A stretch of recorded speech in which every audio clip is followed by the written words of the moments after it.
안녕하세요. 제가 오늘은 코로나 확진을 받기 전에 어떤 증상이 있었는지, 그 다음에 확진 받은 후에 또 어떻게 연락이 왔었는지, 또 어떻게 생활해야 되는지, 어떤 관리를 받았는지에 대한 내용들, 그 다음에 증상이 어떤 것들이 발현됐었고 또 어떻게 완화됐었는지에 대한 그 재택 치료 후기에 대해서 오늘은 소개해 드리려고 합니다.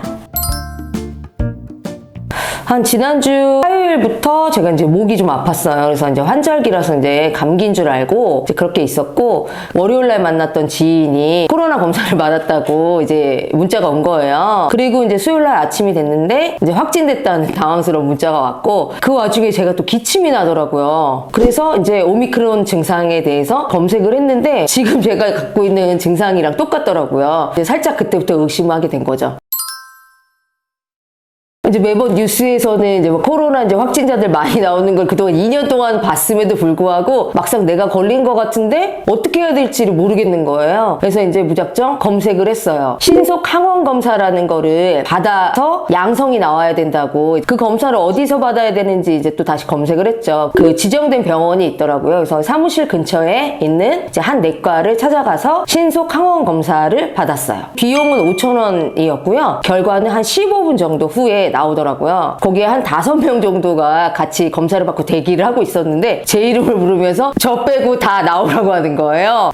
저만 나오지 말고 거기서 대기하라고 하시더라고요. 그래서 그때 이제 내가 걸렸구나 알게 됐고요. 병원에서는 양성 반응이 나왔다라는 이제 소견서를 써주셔서 보건소를 가서 PCR을 받으라라는 원장님이 또 안내를 해주셔서 이제 보건소를 가게 됐죠.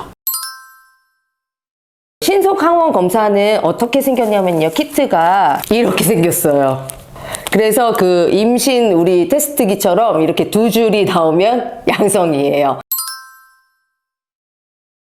코로나가 이제 확진이 되면 이제 관할 보건소에서 양성이라는 이제 문자가 와요. 거기 내용에는 이제 바로 자가격리를 시작하라는 첫 번째 내용이 들어있고요. 동거 가족들에게 전달해서 검사를 받게 해라라는 이제 그런 내용 같이 들어있고요. 동거 가족은 신속 항원 검사가 없이도 그냥 보건소에 가면 PCR 검사를 받을 수 있어요. 그리고 이제 격리 기간 중에 생활 수칙에 대한 또 안내 내용이 있는데요. 확진자는 이제 외출 금지, 동거 가족과 다른 방을 사용하라는 그런 내용이 있고요. 동거 가족은 가까운 보건소나 선발 검사소에서 검사를 하고 결과가 나올 때까지 집에서 대기하라는 내용이 있고요. 공통 수칙으로는 이제 화장실을 각자 사용하라는 거, 불가능한 경우에는 소독 후에 사용하라는 거, 마스크 착용하라는 거, 환기하기, 손 씻기 등의 내용이 들어있고요. 요즘에 바뀐 게 뭐냐면, 예전에는 보면 보건소에서 직접 막 찾아와가지고 뭐 조사하고 막 이제 그런 거가 있었거든요. 근데 지금은 보니까 자기 기입식 역학 조사서라는 게 있더라고요. 문자에 링크가 있어요. 그 문자를 클릭해서 자기 정보에 대한 걸 입력하게 되는데, 그 내용에는 개인 신상 정보에 대해서 입력하는 부분이랑 어디에서 걸린 것 같은 건지, 증상이 언제부터 발현됐는지, 뭐 업소든 어디든 명칭이 뭔지, 그리고 지금 현재 어떤 증상이 있는지까지 체크하는 그런 내용이었어요. 세 번째 문자가 또 왔는데, 기초 역학 조사서 URL에 접속해서 제가 그걸 또 했고요. 첫 번째, 두 번째, 세 번째에는 확진됐다는 내용이었고 자가 격리하라는 내용까지만 있었고, 기간에 대해서는 이제 네 번째 문자에 들어있었는데, 며칠날 양성 판정을 받았다, 격리 기간은 그래서 며칠부터 며칠까지다 라고 나와 있는데, 보면 우리가 뭐 일주일이라는 얘기는 보통 많이 들었는데 그게 PCR 검사를 받은 날 포함해서 7일이에요. 저는 수요일날 검사를 받았고요. 화요일날 자정까지 자가 격리 기간이었어요. 확진자랑 똑같은 기간을 격리를 해요, 동거 가족이. 근데 동거 가족은 두 번의 이제 PCR 검사를 받는데, 최초 검사가 이제 확진자 가족이 나왔을 때 받는 거고, 그 다음에 이제 확진자가 격리 해제되기 전날에 PCR 검사를 다시 받아요. 그 대신 확진자는 안 받아요. 확진자는 격리 해제가 된 후에도 며칠 동안은 그 양성 반응이 나온대요. 그래서 의미가 없다고 검사를 안 받는데, 또 한 가지, 이 격리자는 생활비 지원 신청을 할 수 있어요. 이 부분은 좀 이따가 제가 다시 또 말씀드리도록 할게요.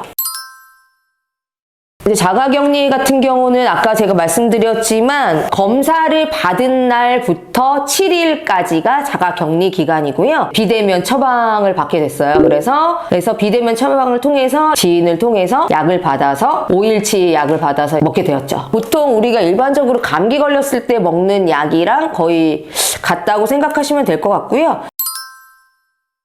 약간 그 초반에는 좀 몸이 막 좀 늘어진다는 막 그거 있죠. 무기력함과 약간 늘어진다는 그런 증상이 있었고요. 장염 증세처럼 약간 그 설사가 있는 그런 부분. 한 3일차 정도 격리된 상태에서는 콧물도 거의 많이 줄어들고 그 여러 가지 증상 중에서 한 가지씩 없어지기 시작했어요.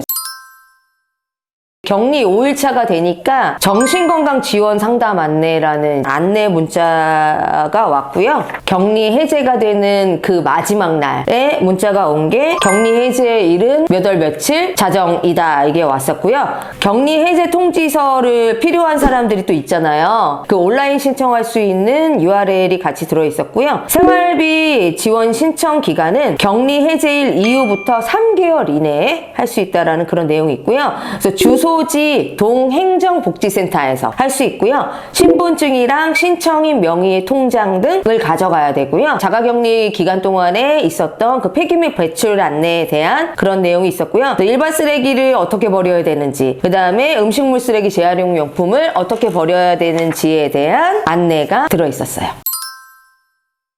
그래서 지금까지 제가 이제 그 주변에서 코로나 걸린 사람이 없었고 정보가 없었는데 제가 직접 걸려보고 한 거에 대해서 오늘 여러분들한테 얘기를 해주면 좀 덜 겁먹고 또 어떻게 대처해야 되는지에 대한 그런 거에 대해서 한 일주일간의 제 시간들에 대해서 같이 말씀드렸고요. 그래서 조금이나마 코로나에 대한 두려움을 좀 버리고 그 대신 또 건강은 개인이 열심히 잘 지키고 그런 부분에 대해서 조금이나마 도움이 되셨으면 좋겠습니다.